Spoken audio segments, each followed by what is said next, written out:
The Gulf South is America's third coast, and the food that hails from there constitutes the most diverse and iconic menu in the New World. When people think of third coast cuisine, one dish often bubbles to the top: shrimp and grits. It's rich, comforting, and found on menus from Charleston to New Orleans.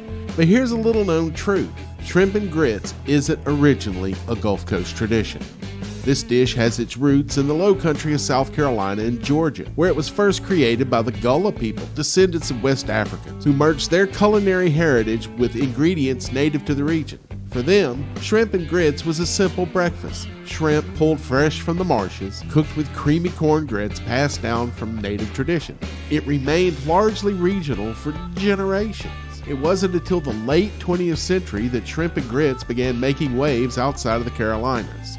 Celebrity chefs embraced it, restaurants elevated it, and soon it was on brunch menus across the South. When it arrived on the Gulf Coast, it came with new interpretations: bold sauces, smoky sausage, sizzling Creole twist.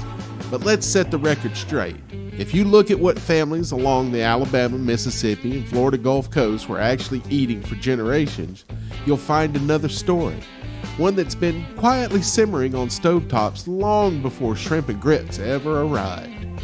That story is fish and grits. Fried mullet, catfish, redfish, fried bluegill, paired with stone ground grits or quick grits, dressed up with hot sauce or a splash of vinegar and a drizzle of the fry oil.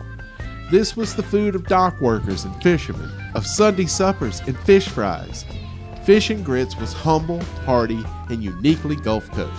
Where shrimp and grits was low country fancy, fish and grits was Gulf Coast real.